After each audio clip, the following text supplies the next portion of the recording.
Siempre que hacemos el culto familiar, casi siempre que hacemos el culto familiar en mi casa, trato de llamar la atención al hecho de que el culto es precisamente eso. No es un momento para leer la Biblia solamente, no es un momento para orar solamente. Es un momento para aprovechar la oportunidad para rendir la vida de Dios. Eso es un culto. En el culto se sacrificaba un cordero, el cordero moría. Y nosotros estamos llamados a morir por Cristo. No a morir muertos a manos de otra persona solamente, sino a vivir. Pero mientras vives, como Pablo dice, con Cristo estoy juntamente crucificado. Y ya no vivo yo, sino que Cristo vive en mí. Y mi deseo es que en esta mañana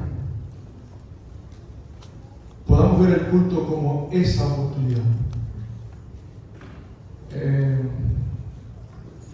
Este no es un momento para llenar un espacio o para llenar un hueco. No estoy viniendo solamente aquí porque el pastor no está hoy. Este puede ser el momento en que Dios puede alcanzarte. Y tal vez tú dices, bueno, pero yo estoy en la iglesia. ¿De qué estás hablando? Tenemos que ser alcanzados. Tenemos que ser alcanzados porque el contexto de este texto es precisamente Pablo tratando de hablar a la iglesia, a los hebreos. Una iglesia que lo representaba a él, porque Pablo era hebreo de hebreos. Y Pablo un día era alguien que perseguía a los cristianos, porque equivocadamente pensaba que eso era lo correcto. Jesús dijo, antes de salir, antes de ascender al cielo, en el capítulo 15 de San Juan, Jesús le dice, si a mí me han perseguido, a vosotros también os perseguirán. Y todas estas cosas llegará un momento que las harán pensando que están haciéndolo de parte de Dios. Mas esto harán porque no me conocen. Es impresionante cómo a veces las personas, nosotros los seres humanos, podemos estar haciendo algo pensando que estamos haciendo lo que Dios quiere que hagamos, y como no conocemos a Dios, y es triste, Pablo dice, para vergüenza de vosotros digo esto, hay algunos que no conocen a Dios. ¿Y ahora es posible conocer a Dios? Hay una sola forma de conocer a Dios. Una sola. Y es este libro. Tenemos también el espíritu de profecía. Pero los protestantes y la iglesia adventista, e incluso Elena White, siempre defendieron la postura, la Biblia y la Biblia sola. Y nosotros todos tenemos la Biblia al alcance, pero antes hubo un tiempo en que el diablo eliminó la Biblia. Y eso llevó al mundo a la ignorancia. Ustedes recuerdan los 1260 años de supremacía papal, donde las personas creían que por tirar una moneda en una fuente, el ser que estaba en un lugar de tormento intermedio, purgando sus pecados, de ahí sale la palabra, el purgatorio, inmediatamente salía e iba al cielo. A ese nivel era la ignorancia. Pero nosotros tenemos la palabra de Dios hoy y a veces somos tan ignorantes como esa persona. Y especialmente nosotros como iglesia tenemos un mensaje único. Y quiero que te diga algo. Hay una generación de personas que se ha dedicado en este tiempo a quitarle valor a esto que acabo de decir. Yo no sé, estos libritos que están aquí, yo no quiero que nadie se asuste. Ojalá que nadie se asuste. ¿Sí? Este es Juega los Testimonios, primero es Juega los Testimonios y este es el conflicto. Y hay una generación que se ha dedicado a deconstruir literalmente este mensaje. El mensaje no es que Elena White es profeta. El mensaje no es que nosotros no comemos, no nos vestimos, no tocamos, no hacemos. El mensaje es que la hora de su juicio llegó. Y nosotros estamos viviendo en ese tiempo. Entonces, estamos viendo en el mes de octubre, ¿verdad? 22 de octubre, ¿qué se celebra el 22 de octubre? El Chaco. Necesito un reloj, desesperadamente. Si no, vamos a estar aquí hasta las 3 de la tarde. Entonces, ¿qué hora es? Las 2. Okay, tenemos tiempo. Pablo estaba hablando de una iglesia que, aunque hablaba hebreo, hoy en día hay muchas personas que a veces me dicen, tenemos que ir a los originales. Amigo, déjame decirte, ellos tenían los originales y negaron a Jesús. Y Pablo le habla a la iglesia. Yo sé que la iglesia se estaba deslizando, porque en el capítulo 2 dice, por tanto es necesario que con más diligencia prestemos atención a las cosas que hemos oído, no sea que nos deslicemos. Y Pablo dice que las consecuencias de deslizarse es perdición eterna. Y fíjense, esto que estoy diciendo puede ser peligroso. Cuando alguien escuche este tema, yo lo estoy grabando, lo voy a poner online, porque mi propósito es que esto se escuche en el mundo entero. Por años, yo estuve con mi boca cerrada, conociendo este mensaje. Y llegó un momento en que el Espíritu Santo me dijo, es tiempo de despertar. Es tiempo de despertar, ¿sabes por qué? Porque el mundo se está perdiendo. ¿Cuántos años tenemos desde 1844 hacia acá? 178, ¿no? ¿Cuánto duró el mundo antidiluviano? 120.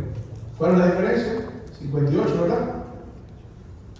Yo creo que Jesús está regresando en nuestros días. Entonces Pablo le dice a la iglesia, ustedes tienen que salir de los ritos, tienen que poner sus ojos en otro lugar, porque ellos eran hebreos y aunque creían en Cristo, aún continuaban practicando los ritos del templo, y el templo todavía no había sido destruido.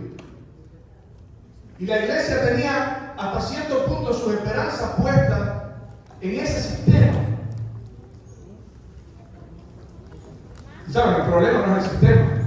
El problema era que unos años después el templo iba a ser destruido.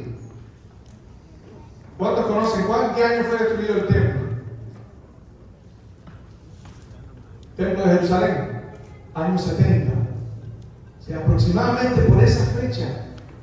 Y Pablo está tratando de evitarle un chasco a la iglesia. Me recuerda lo que Jesús estaba haciendo antes de ser crucificado, tratando de evitarle un chasco a los apóstoles. O sea, que a veces la iglesia va de chasco en chasco. Y eso no quiere decir que no somos pueblo de Dios. El problema no está en el mensaje. El problema está en nuestras limitaciones.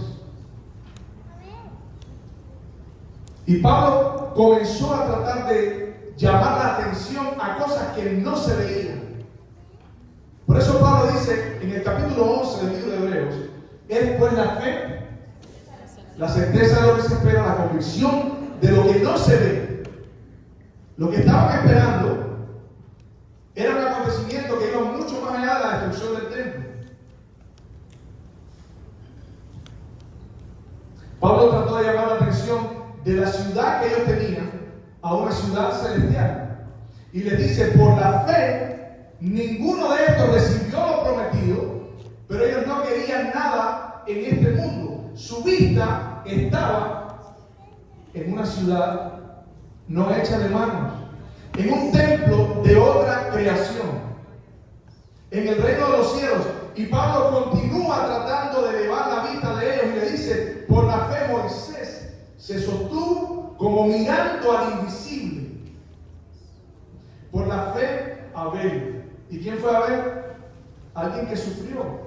Y déjenme decirles, nosotros vivimos hoy la cultura, todo este asunto de los derechos humanos, que son muy buenos y todo lo demás, pero nos ha hecho cambiar el concepto de la Biblia. Y por eso, no nos ha hecho cambiar el concepto, pero ha hecho que sea difícil entender a veces el mensaje de la Biblia. Porque nosotros estamos en esta iglesia, estamos bien y cada vez queremos estar mejor. Porque muchas veces esto se trata acerca de nosotros. Y nunca fue acerca de nosotros. No nos reunimos aquí aquí para mirarnos la cara los unos a los otros.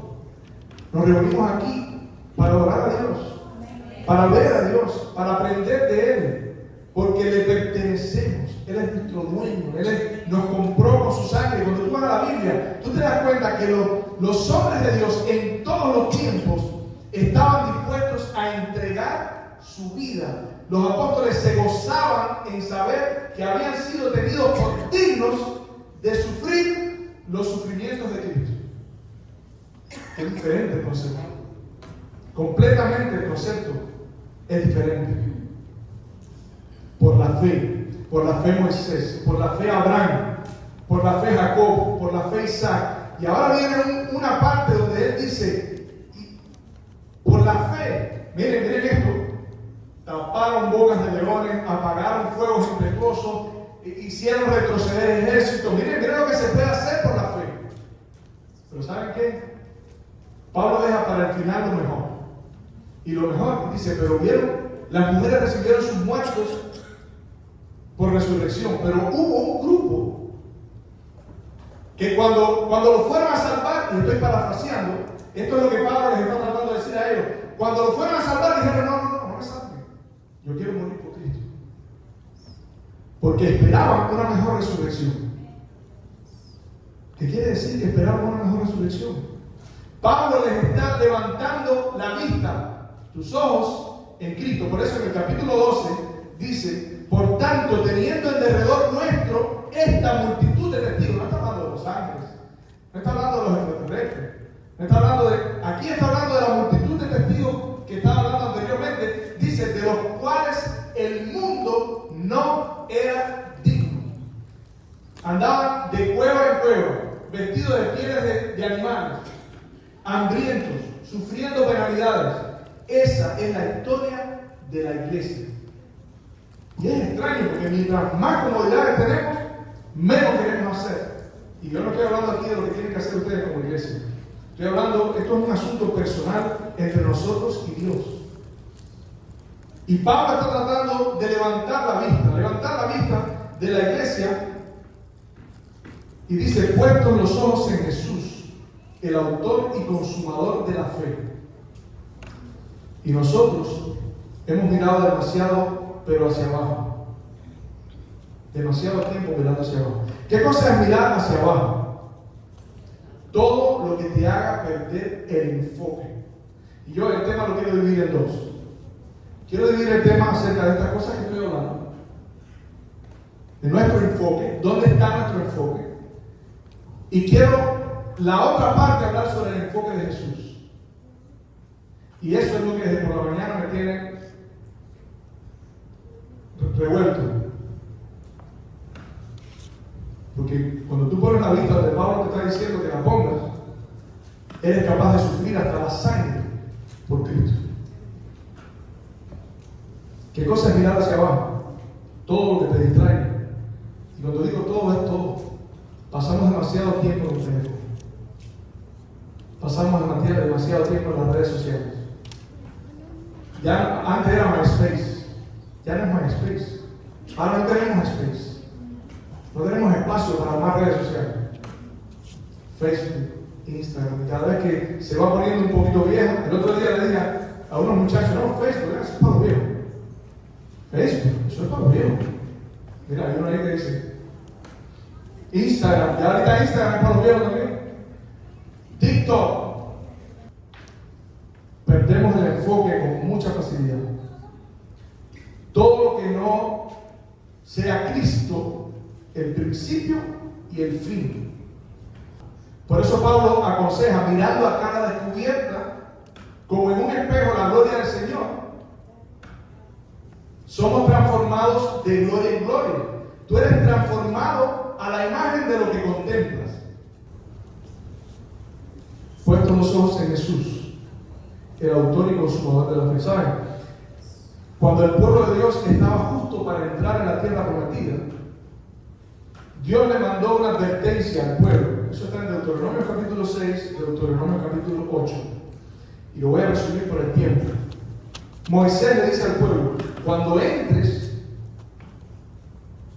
y comas de lo que no sembraste, y tengas edificios por los que tú no pagaste y bebas de las viñas que tú no plantaste y comas y te sacies. Miren esto. Y comas y te sacies. ¿Ustedes conocen a los recabitas? ¿No saben quiénes son los recabitas? Busquen en el libro de Jeremías. Los recabitas, hijos de Recab. Búsquenlo, se van a acordar de mí. Esa fue una generación que no contemporarizó. ¿Saben lo que es contemporarizar? Oh, vamos a ver ¿cómo se llama el boxeo ese ahora que todo el mundo se mata y sangra y parece un coliseo romano? ¿Cómo se llama? Yo no sé cómo se llama, pero es algo de eso. ¿Saben qué me recuerda eso? Eso me recuerda el coliseo romano. Cuando metían a los cristianos. Ustedes saben que los gladiadores y todo eso existían mucho antes de los cristianos ser echados a los gladiadores. Ahí cuando se hizo, había huecos por donde se metía la fiera. Eso no se hizo para los cristianos. Ahora, hay varias razones que nos ayudan siempre nosotros a mantenernos enfocados. Una de ellas es la comprensión de nuestra condición. Y miren que nuestra condición, según la Biblia, es una condición triste. Es tan triste que es comparada con la condición del leproso. Por eso Isaías dice, y esto no es un símbolo, o sea, no es algo que está hablando de otra cosa, está hablando literalmente de la lepra. Toda cabeza está enferma, todo corazón doliente, desde la punta de los pies hasta la cabeza, no hay nada sano, todo es podrida, llaga, hinchazón. Está hablando de la lepra. Compara el pecado con la lepra. Y es por eso que en la Biblia, cuando hay situaciones que el pecado afectó al pueblo, Dios fue tan radical. ¿Saben? Hoy queremos hacer a Dios más bueno de lo que Dios mismo dice que Él es. ¿Ustedes se acuerdan la historia de Saúl? De Saúl. Saúl perdonó a un rey que Dios le había dicho, quítale la vida. O sea, Saúl dijo, yo soy más bueno que Dios. O sea, Dios mandó a matar, yo no le voy a perdonar la vida. ¿Saben lo que pasó? Samuel vino, le dijo que Dios lo había desechado y después, ¿qué pasó? Lo cortó en pedazos. Samuel. Y por eso fue desechado el rey Saúl. ¿Sabe lo que eso significa? Con el pecado no se juega. Con el pecado no se juega. Yo sé que los jóvenes, los adolescentes pueden sentir esto como un poco fuerte, pero es tan grave y las consecuencias son tan graves que en algún punto tú tienes que saber que eso es como el fuego. El fuego quema. Con el pecado no se juega. Pero la única forma en que tú puedes apreciar la cruz es entendiendo cuál es tu condición. Por eso es que el Espíritu Santo nos convence de pecado, de justicia y de juicio. Si tú no comprendes cuál es tu situación, entonces aparece algo que hoy en día yo llamo el falso Cristo. Pablo dice que en el tiempo del fin iban a haber falsos Cristos, ¿no es cierto? Pablo dice, si ustedes reciben otro Cristo que no sea el Cristo que yo les he enseñado, sea anatema. ¿Es posible que nosotros tengamos un falso Cristo? ¿Cómo lo sabemos? La Biblia enseña. Por eso dice, pruébense a ustedes mismos. Si perdiste el concepto claro del amor de Dios a través de su sacrificio, ¿sabe lo que significa contemplar el sacrificio de Cristo? Significa entender hasta dónde Dios estuvo dispuesto a llegar por amor a ti. Hasta dónde Dios estuvo dispuesto a llegar para salvarte. Y hoy les voy a leer algunas cosas sobre eso. Y la otra razón que nos ayuda a mantenernos enfocados, ¿saben cuál es? La segunda venida de Jesús. En Mateo capítulo 25, Jesús presenta a la iglesia como unas vírgenes que se durmieron. Y lo único que despierta a la iglesia es el mensaje que dice, aquí viene el esposo. El único problema es que cuando ellas despiertan, algunas no tenían aceite. Con el pecado no se juega. Fíjense, esto no es una amenaza mía. No suena bonito, pero eso es lo que la Biblia enseña y las consecuencias son terribles. Yo conozco personas que tienen vidas destruidas por causa del pecado, sin familia, sin ministerio, sin amigos, sin vida, sin autoestima, sin deseo de vivir, por un acto, por uno solo. Ahora les voy a hacer un pequeño examen. ¿Cuántos están dispuestos a participar? Okay. Les recomiendo que no participen. Ok. Pablo dice, probaos a vosotros mismos si estáis en el Señor. Dice eso, ¿verdad? Pero David va un poco más allá. David dice, Señor, pruébame, escudriñame, examíname, ve si en mí hay corazón malo de iniquidad, si hay camino perverso en mi vida. Muéstrame los pecados que no me son conocidos, porque a veces no los vemos. Entonces, pensando en eso, yo pensé en hacerles un pequeño examen. ¿Quiénes no pueden ser discípulos de Jesús? Yo voy a mencionar algunos aquí. Por ejemplo, Jesús dice, hablando de sus seguidores, dice, cualquiera que quiere venir en pos de mí no renuncia a todo lo que tiene, no puede ser mi discípulo. Váyanse calificando. El que no hace lo que yo digo, dice, ¿por qué me llama Señor si no hace lo que yo digo? Váyanse calificando.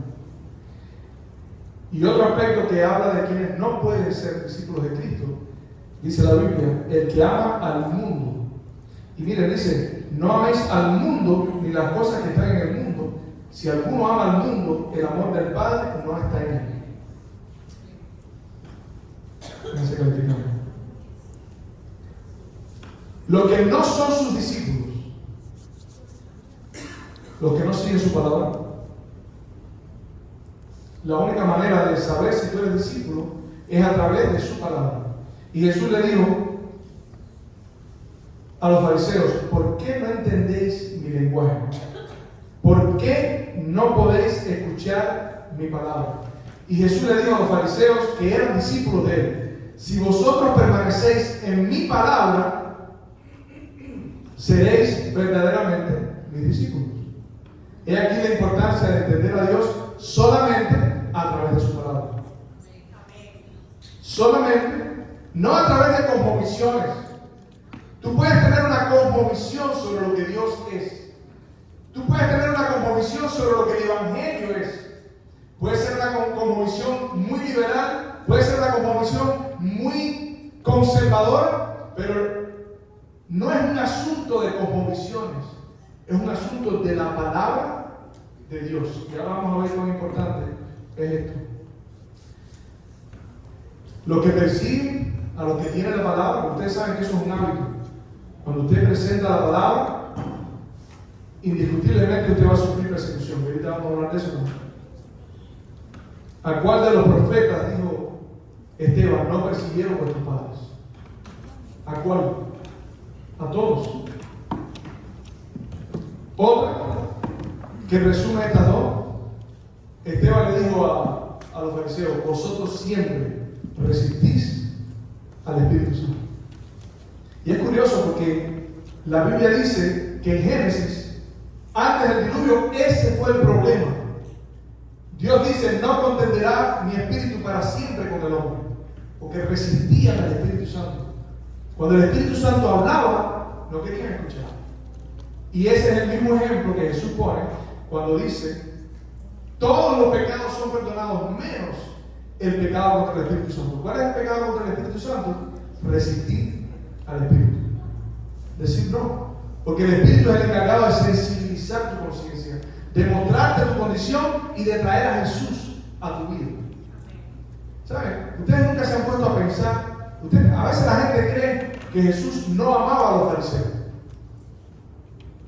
Pero no se han puesto a pensar por qué Jesús pasaba tanto tiempo con María Magdalena, con Zaqueo, con Mateo, con los publicanos, con los pecadores. Y Jesús le dijo a los fariseos: ellos van primero al reino de los cielos. ¿Sabe por qué? No es porque eran mejores, es porque entendían su verdadera condición. Y a veces la sociedad te lleva a sentir que eres lo último. Tú mismo a veces no te quieres ni mirar en el espejo. Pero yo quiero decirte, la Biblia dice: al contrito y humillado no despreciarás tú, oh Dios. El que viene a mí, yo no le echo fuera. Yo vine a buscar y salvar. Los sanos no están en necesidad de médico. Jesús vino por todo el mundo, pero en quien único se hace efectivo. Miren qué privilegio ahora mismo es ser un pecador por naturaleza. No alguien que practique el pecado, sino ser un pecador. Los ángeles no pueden tener este privilegio. Y la Biblia dice que nosotros vamos a compartir el trono con Dios. He aquí el trono de Dios con los hombres. Gloria a Dios. Señales que siguen a sus discípulos. Por favor, si alguien tiene estas señales de aquí, vayan anotando. Si permanece en sus palabras, que sí ya lo dije, señales y prodigios. Dice: estas señales seguirán a los que creen en mi nombre. Echarán fuera demonios, hablarán nuevas lenguas, quitarán serpientes, y si bebieren cosas mortíferas no les dañará. Sobre los enfermos pondrán sus manos y sanarán. Señales aquí. Otra: si se aman los unos a los otros. Dice: en esto conocerán todos que sois mis discípulos, si tuviereis amor los unos por los otros. Seréis aborrecidos de toda la gente por causa de mi nombre. ¿Saben? Yo tengo aquí, yo les invito a leer esto. Yo no lo voy a poder leer todo, pero les invito a leer la sección que se llama Los mártires. La fe de los mártires. Miren lo que dice Elena White en este librito.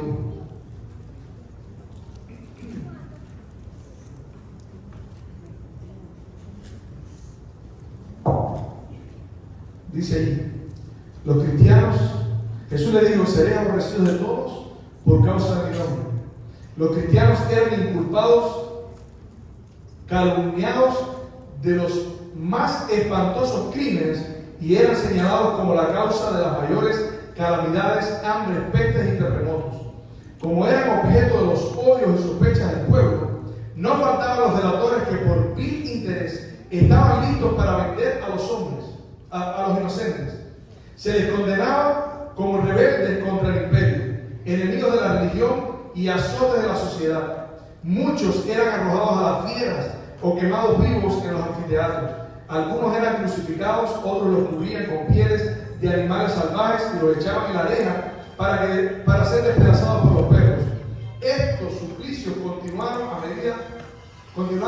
a menudo la principal diversión en las fiestas populares.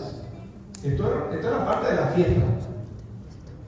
Grandes muchedumbres solían reunirse para gozar de semejantes espectáculos y saludaban la agonía de los moribundos con risotadas y aplausos. ¿Les vino a la mente ya las peleas que les estaba comentando? Es exactamente igual. Cada vez que vayas a ver una de esas peleas, ven aquí, esta es la página 38 del conflicto de los siglos, el párrafo penúltimo.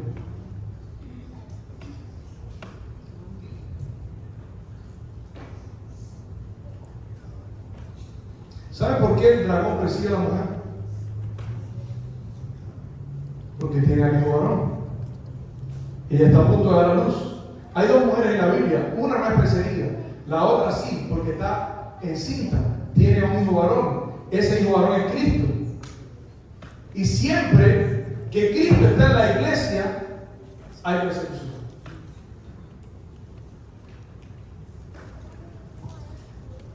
Los cristianos son perseguidos según la Biblia porque ellos tienen su palabra. Son perseguidos porque ellos tienen el testimonio. Son perseguidos, dice la Biblia, porque ellos tienen a Cristo, porque Cristo los escogió. Y Jesús les dice: si fuerais del mundo, el mundo no los perseguiría. Si ustedes fueran del mundo, el mundo no los perseguiría. Pero como no soy del mundo, sino que yo os escogí del mundo, por eso ustedes son aborrecidos. ¿Saben? Hay una enemistad entre Dios y ¿quién? ¿Hay enemistad entre Dios y quién?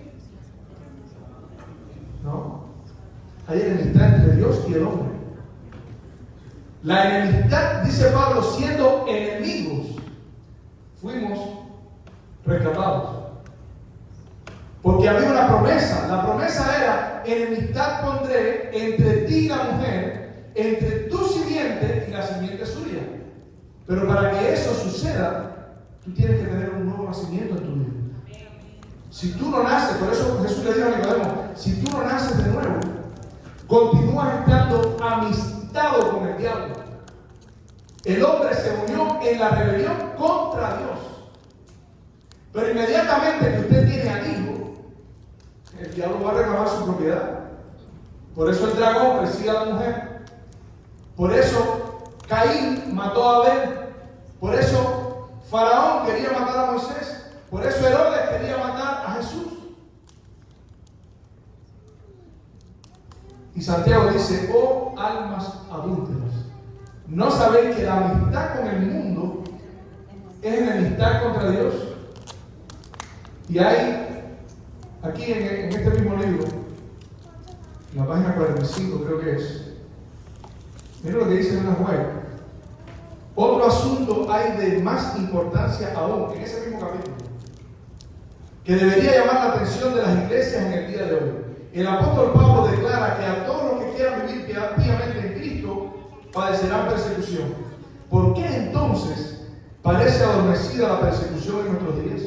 El único motivo es que la iglesia se ha conformado a las reglas del mundo y por lo tanto no despierta oposición. La religión que se profesa hoy no tiene un carácter puro y santo que distinguiera a la fe cristiana en los días de Cristo y sus apóstoles. Si el cristianismo es aparentemente, escuchen esto, cada vez que usted vea uno de esos grandes eventos, esos conciertos masivos de cristianos, preocúpese. A nadie se le va a ocurrir decir esto desde aquí. Puede ser que alguien lo diga, pero yo no tengo compromiso con nadie. A mí no me preocupa lo que las personas piensen en cuanto a esto, ¿no? Yo no tengo una agenda que rendirle a nadie, no tengo compromiso con nadie. Mi único interés es que tú comiences a mirar estas cosas. Pues ¿sabes qué? San Pablo dice, y esto conociendo el tiempo. O sea, Pablo dice, como el tiempo, como está más cerca ahora nuestra salvación que cuando creímos, ahora tenemos que tener en cuenta todas estas cosas. Ahora es cuando tenemos que volvernos a Dios. Dice, no en glotonería, lo mismo que Jesús dijo en Lucas capítulo 21, no en orgías, no en lascivias, sino vestidos de la luz, vestidos del Señor Jesucristo. Y mira lo que dice Ellen White. Si el cristianismo es aparentemente tan popular en el mundo, ello se debe tan solo al espíritu de transigencia con el pecado, a que las grandes verdades de la palabra de Dios son miradas con indiferencia y a la poca piedad vital que hay en la iglesia. Y ella dice una frase que probablemente ustedes han escuchado: revivan. Es un desafío. Ella dice, si ustedes hacen esto, revivan la fe y el poder de la iglesia primitiva, y el espíritu de persecución revivirá también, y el fuego de la persecución volverá a encenderse. No hay persecución porque todavía no ha llegado. No hay persecución porque la iglesia no vive como los que van a vivir el tiempo de la persecución. Y eso es preocupante, no como iglesia, como persona, porque la salvación es personal. La amistad con el mundo es enemistad con Dios. Y la última prueba, Malaquías dice, a ver si alguien me puede decir a qué se refiere. Dice, ¿Quién podrá sostenerse en el día de su venida? ¿Y quién podrá mantenerse en pie cuando Él aparezca?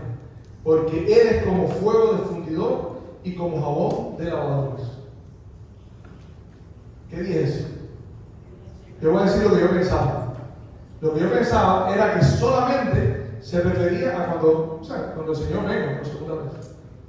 Pero no, miren el contexto. He aquí yo envío a mi mensajero y Él preparará el camino delante de mí. ¿De quién es ese? Ese era Juan. Él preparará el camino delante de mí y vendrá de repente a su templo el Señor a quien vosotros buscáis. Y el mensajero del pacto confirmará el pacto con muchos. O sea, cuando viene a confirmar el pacto. O sea, en otras palabras, lo que la Biblia está diciendo, cuando Cristo venga en su primera venida, ¿quién podrá estar en pie? Ustedes dicen, pero claro, ya estás hablando de otras cosas, porque ¿a qué te refieres? ¿Sabes a lo que me refiero? A que Jesús, probablemente, el de la Biblia, no es el mismo que nosotros estamos creyendo. Y no quiero que nadie responda a esto, es una pregunta que voy a hacer, porque después voy a decir otra cosa. Pero si yo preguntara hoy, ¿cuántos quisieran estar en la presencia de Jesús? Seguramente muchos levantarían la mano, porque no conocemos 100% al Jesús de la Biblia. ¿Sabes quiénes se gozaban de estar en la presencia de Jesús? María Magdalena, la samaritana, porque ya ellos no tenían nada que temer. Ya no había nada que ellos pudieran perder. Pero Jesús, la Biblia dice que Jesús es la luz. Y Juan dice que la luz vino al mundo y los hombres amaron más las tinieblas que la luz.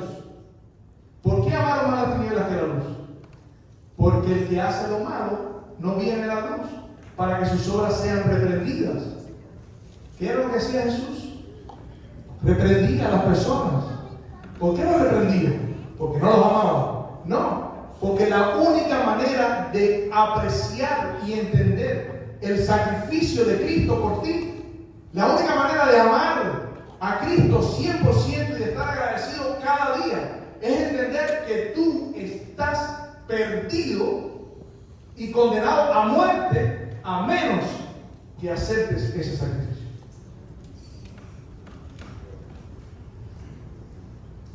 Y Jesús dice, a ustedes el mundo no los aborrece. No los puede aborrecer a ustedes el mundo. ¿Saben por qué? ¿Saben por qué me aborrecen a mí? Dice Jesús. Porque yo testifico que sus obras son malas. Y miren, quisiera que empiecen a relacionar todo esto, porque a veces escuchamos despreciado y desechado entre los hombres, varón de dolores, experimentado en quebranto, como que escondimos de él el rostro, fue menospreciado y no lo estimamos. ¿Cuántas veces dice que fue rechazado? Despreciado, desechado entre los hombres, varón de dolores, experimentado en quebranto, escondimos de él el rostro, fue menospreciado, no lo estimamos. Es un versículo.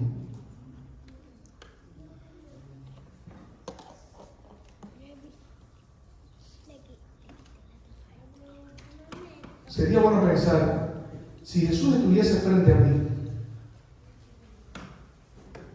¿podría resistir eso?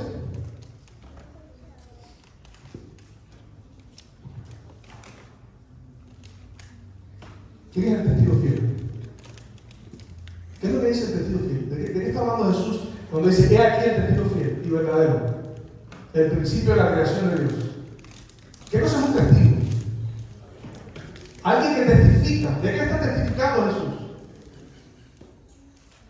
Ahí lo dice, yo conozco tus obras, que no eres frío ni caliente. Entonces, el problema de olvidarnos de Dios es que llega un punto en nuestra vida en que podemos estar enemistados nuevamente con Dios y no sabemos. Porque no hay términos medios con Jesús. Y eso es lo que enseña la Biblia. O sea, Dios, puede parecer brusco eso, pero es que eso es lo que Jesús dice. El que no es conmigo, es contra mí. El que conmigo no recoge, desparrama. Entonces, Jesús también estaba tratando de levantar la vista a la iglesia, diciéndole, o el dinero, o yo, o el poder, o yo, o el mundo, o yo. Y la palabra de Dios es como una espada que es eficaz para librarte del pecado, pero no es agradable al principio. Mi pasión es la palabra de Dios, pero al principio y a veces durante la vida no es agradable. Miren lo que dice la Biblia. Salomón dice que son como clavos. La palabra de Dios es como clavos, como espinas que hincan. Jeremías dice que es como fuego. ¿Qué hace el fuego? Pedro dice: no os sorprendáis del fuego de prueba que habéis pasado. El fuego es para consumir el pecado. ¿Qué hace la palabra de Dios? Consume el pecado. Es como un martillo que rompe la piedra. Así dice Jeremías, capítulo 23. Entonces, imagínense a alguien que cuando hablaba era como un martillo en tu conciencia, o como un fuego, o como una espada. Y Jesús dice, por eso es que Jesús dice: no penséis que he venido a traer paz. Pero ¿cómo? Si la Biblia dice: gloria a Dios en los cielos, buena voluntad para los hombres, paz en la tierra. ¿No era paz? Es paz si tú aceptas la muerte del Cordero que trae paz entre ti y Dios. Entonces, hay un Cristo que estamos utilizando hoy en día, que es un Cristo actual, es un Cristo moderno, es un Cristo que te ayuda a resolver el problema de tu casa y tú estás agradecido por eso. Es un Cristo que te ayuda a resolver el problema de tu carro y tú estás agradecido por eso. Es un Cristo que te hace que te vaya bien en tus negocios y tú estás agradecido por eso. Pero aunque Cristo quiere que a ti te vaya bien con tu carro, con tu casa y tus negocios, la Biblia habla de otro Cristo. Y es el Cristo que vino a salvarte. Y la única manera en que podemos apreciar realmente a Cristo es cuando entendemos cuál es nuestra gran necesidad. Jesús dice: buscad primeramente al reino de Dios y su justicia, y todas las demás cosas os serán añadidas. Dios no está tratando, señores, a Dios no le importa si tienes o no tienes, porque para Él, que tengas, lo pensó ya. El mayor problema de nosotros es nuestro corazón. Es muy fácil perder el enfoque. Pablo dice: puestos los ojos en Jesús, el autor y consumador de la fe, el cual por el gozo puesto delante de él sufrió la cruz, menospreciando el oprobio. Considerad a aquel que sufrió tal contradicción de pecadores contra sí mismo. ¿Qué cosa es contradicción de pecadores? ¿Por qué Pablo dice considera? ¿Sabes lo que Pablo está diciendo? Siéntate y observa. Porque ahora viene alguien que va a entrar en este mundo y le va a arrebatar la presa al diablo de su boca. ¿Dónde dice eso? Cuando Dios habla sobre Benjamín, Jacob dice que Benjamín era como un lobo arrebatador. Eso es un símbolo de Cristo. Cristo entró en este mundo y le arrebató de la boca la presa al diablo. La Biblia dice que David estaba como una osa cuando le quitaban los cachorros. David era un símbolo de Jesús. Jesús entró a este mundo como una osa cuando le quitan sus cachorros. Y Jesús no se cansó. Jesús no se cansó en el propósito de alcanzarte. Nada le hizo apartar la vista de su propósito. Nada le hizo apartar la vista, ni la traición de Pedro, ni la traición de Judas, ni las espinas en la cabeza, ni los golpes que le daban en la cabeza, ni las escupidas que le daban, ni el bofetón que otro le dio. Hay un momento en Getsemaní que dice este librito, no lo voy a leer por el tiempo, pero dice que Jesús pasó a manos de las potestades de las tinieblas. El diablo lo tomó como si fuera un ratón entre muchos gatos. Lo tiraba para allá, tiraba para acá, tiraba para allá, tiraba para acá, tratando de desenfocarlo. Hubo un momento en que Jesús oró y dijo: Padre, si es posible, pasa de mí esta copa. Todas las cosas son posibles para ti. Todas son posibles para ti. Hay alguien que dijo, escuché hace un tiempo que dijo, que Dios no necesitaba que Cristo muriera en la cruz para salvarnos. ¿Sabe? La oración no fue respondida. Todo es posible para ti. Pasa de mí esta copa. Pero Jesús tuvo que tomar la copa. Y nada hizo que Jesús apartara su vista. Hay un momento en que Él dice, cuando lo vienen a buscar después de Getsemaní, dice, venimos a buscar a Cristo, y Él dice, yo soy. Y la multitud cae hacia atrás. ¿Sí han leído esa historia, no? ¿Saben lo que pasó ahí? Un ángel se interpuso entre Él y la multitud. Y le dijo, este es el momento. Todavía puedes ir. Todavía puedes dejar que el pecador sufra la penalidad del pecado. Y en fracciones de segundo, Jesús contempló la situación de la raza abandonada a su propia suerte. Y en ese momento, dice el Espíritu de Profecía, que la misteriosa copa tembló en su mano. Aún ahí, Jesús no perdió el enfoque de ti. Juan dice, si tú quieres saber cuánto Dios te ama, mirad, dice, cuál amor nos ha dado el Padre. Es de eso de lo que está hablando. Jesús estuvo dispuesto a morir en tu lugar, aún creyendo en ese momento. Él no sentía la seguridad de la aprobación de Dios de su sacrificio. Sintiendo, dice, el enojo de Dios sobre él.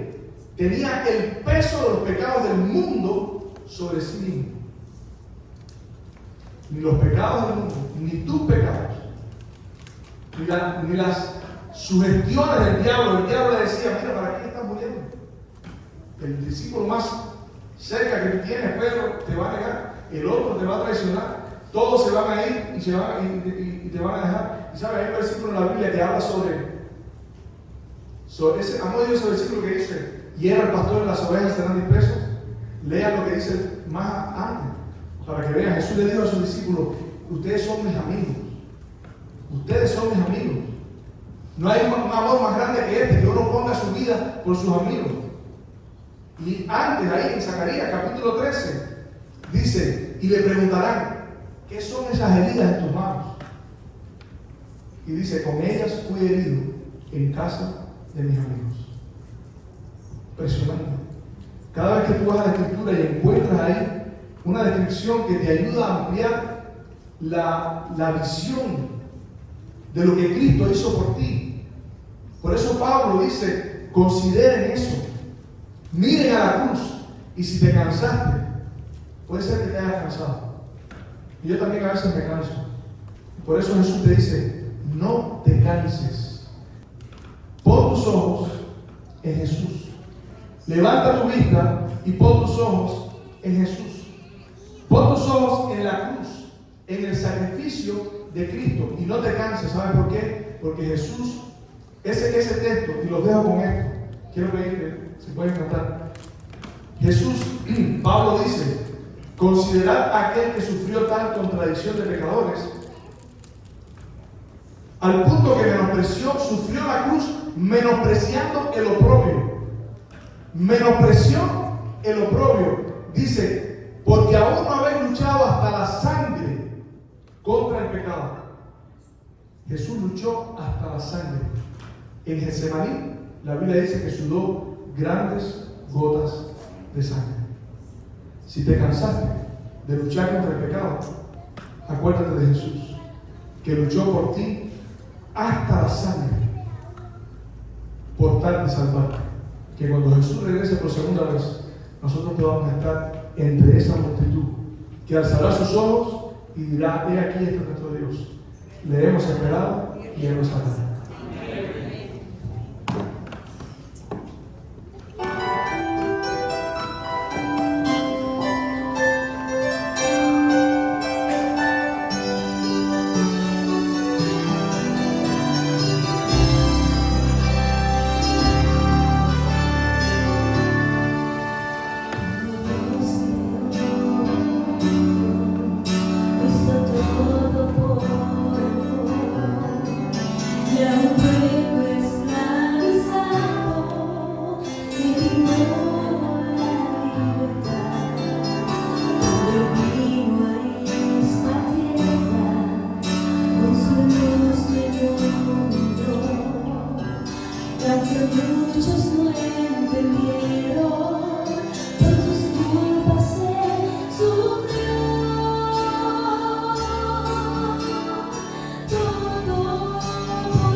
Querido Padre que estás en el cielo,